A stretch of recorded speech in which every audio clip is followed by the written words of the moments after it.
fizeram filhos. Foi ou não foi? Num dia ele perdeu todos os filhos. E no mesmo dia ele perdeu toda a riqueza dele. Um homem milionário. E sabe que o segundo dia, sabe o que aconteceu com ele? Ele se tornou um homem inválido. Completamente.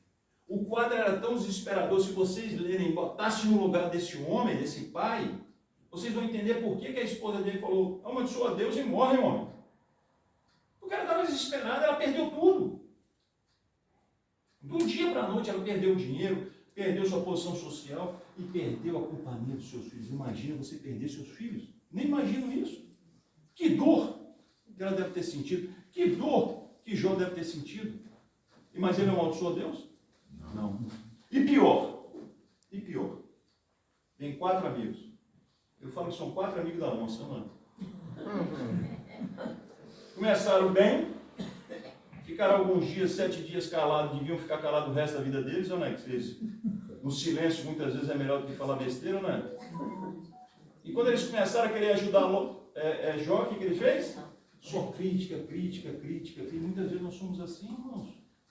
Não pode ser. Muitas vezes o irmão sai da igreja, não é? Tem quantos irmãos que já saíram da igreja e vocês encontraram os irmãos? Vocês acham que quando vocês encontraram a segunda vez aquele irmão que saiu da palavra de Deus, como é que vai estar o visual dele?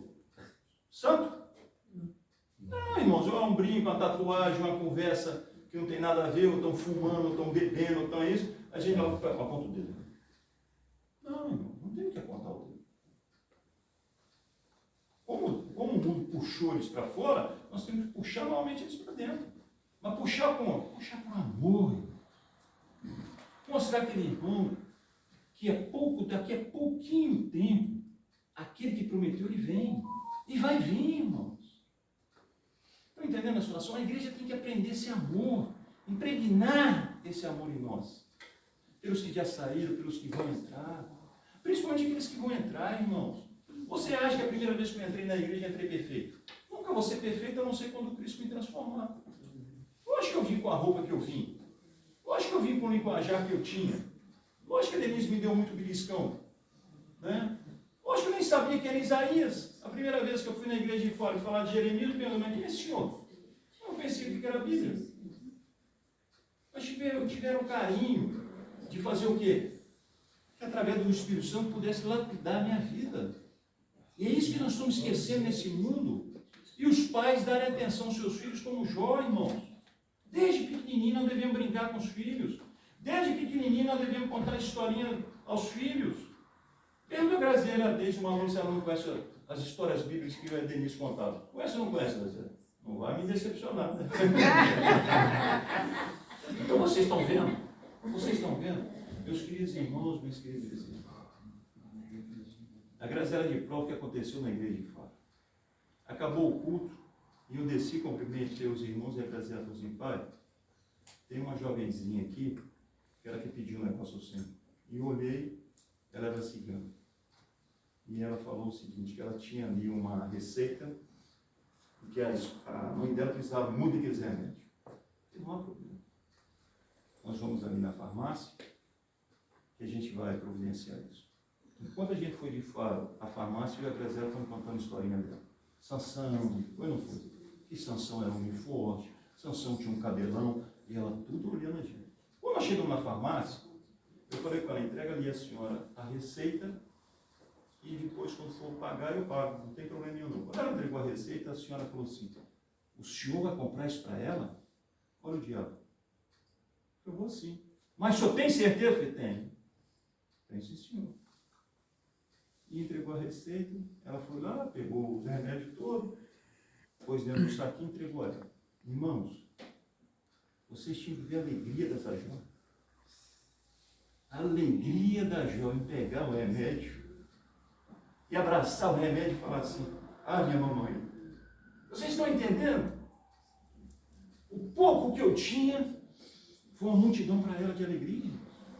Então, pouco que muitas vezes a gente pensa que é e não é.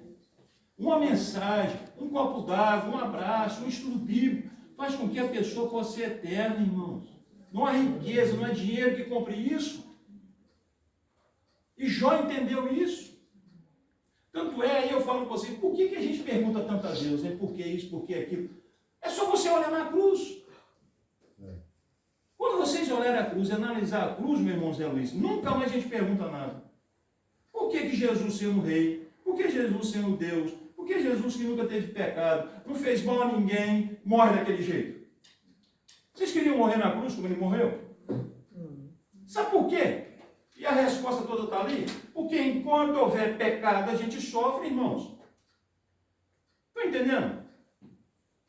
O pecado, eu falo muitas vezes, onde que eu prego, que o pecado muitas vezes é gostoso, mas as consequências são o quê? Amargas. O pecado não serve para nada.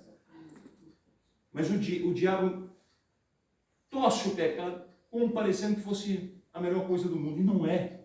Mais cedo que a gente pensa, vem as consequências. E os pais têm que ficar atentos aos filhos. Como o pai também tem que ficar atento à sua esposa. Jó deu uma resposta à sua esposa, parece que foi de malcriação. Não, foi séria. Mas quem você parece uma maluca? Amaldiçoa quem? O nosso rei? O nosso criador? É isso que ele quis falar. Sem Deus nada eu sou. E você pode estar certo, meus queridos irmãos, meus queridos vizinhos, que ela compreendeu a mensagem. Você não vê ela mais. Você não vê mais ela falando com Jó, porque ela entendeu a mensagem.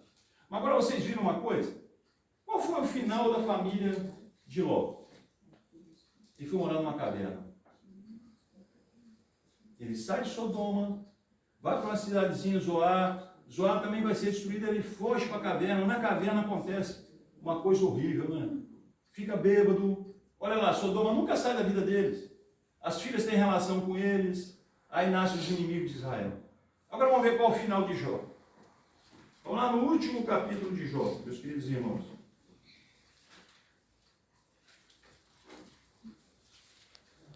Capítulo 42, verso 12, fala assim: o Senhor abençoou o final da vida de Jó mais do que no início.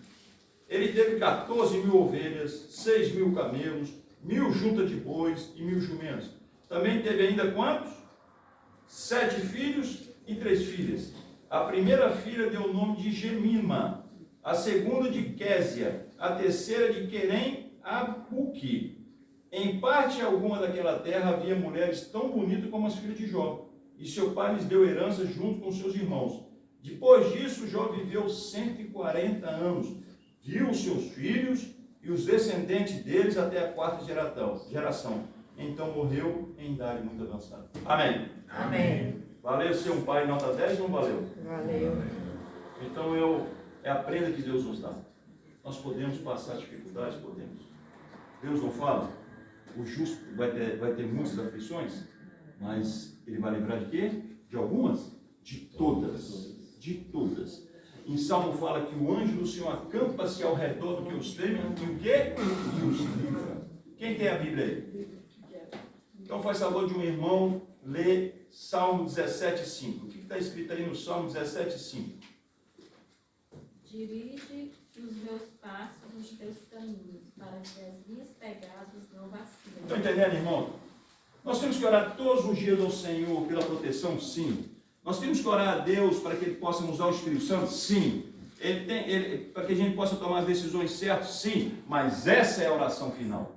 Senhor, dirige os meus passos nos teus caminhos, para que minhas pegadas não vacilem nesse mundo escorregadio, nesse mundo que parece que tem sabão, que a gente bobear, a gente vai e não volta mais. Estão entendendo, irmãos? Muitas vezes a gente tem que compreender uma coisa muito interessante, meus queridos irmãos. Você acha que foi fácil Adão e Eva sair do jardim do Éden? Mas lá me viu correr deles, que sabiam o que eles tinham perdido. Entende, irmão? Muitas vezes a gente tem que tomar um choque.